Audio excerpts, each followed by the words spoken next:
from the Detroit Free Press. I'm Brian Ty with today's Voice Briefing.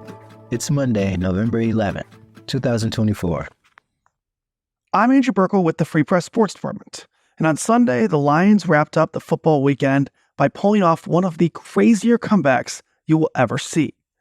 Time and time again, the Lions have proven that their talk about grit and toughness and willpower, or whatever other Dan Campbell word you want to use, is not hyperbole. And after two straight pretty stress-free wins over the Titans and Packers, or at least for NFL standards, the Lions found themselves in a hole and in desperate need of that famous grit. In the first half against the Texans, pretty much everything that could go wrong for the Lions did. Jared Goff had 3 interceptions in the first half and 5 total on the day, as the Lions just couldn't get anything going. But coming out of the half, trailing 23-7, Dan Campbell told NBC that the Lions were going to need some takeaways, but they weren't out of it yet. And boy, did he nail that. Literally the first play of the second half was an interception by Carlton Davis as Campbell's interview was playing on the broadcast. The Lions couldn't turn it into points, but it stopped the bleeding and Campbell's squad just kept chipping away from there.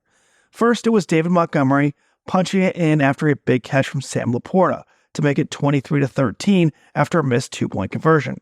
Then, after another Goff interception and a punt, it was Amon-Ra St. Brown's turn, as he scored a touchdown to make it 23-20.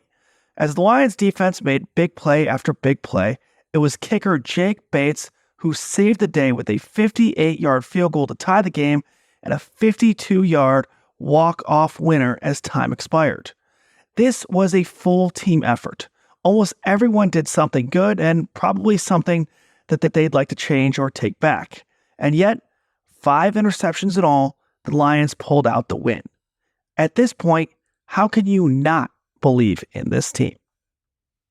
This is J.C. Reindl with the Detroit Free Press. One of the most ambitious factory-to-housing conversions ever attempted in Detroit is now underway. Developers Richard Hosey and Greg Jackson have begun redeveloping the old Fisher Body Plant number 21. The building is 105 years old and used to make auto bodies. It has sat vacant since 1993. The developers plan to convert the 6-story building into 433 apartments plus ground floor retail. That retail potentially include a grocery, such as a Trader Joe's. The project has a $154 million budget and a mid-2027 expected completion date. It's also been approved for significant redevelopment subsidies, in part because it is a brownfield site that needs some cleaning up. The apartment will be mostly market rate, but over 10% of the units will be affordable.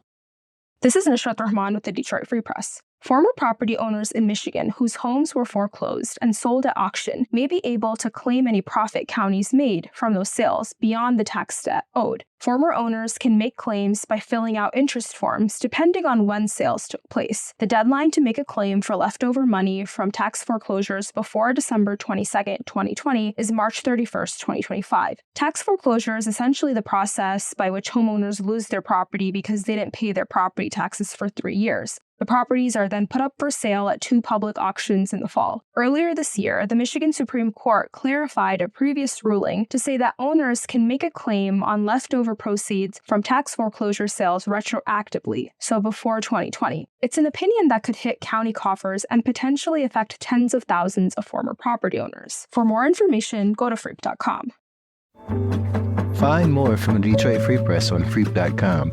That's FREEP.com. Thanks for listening, and you'll hear more from us tomorrow.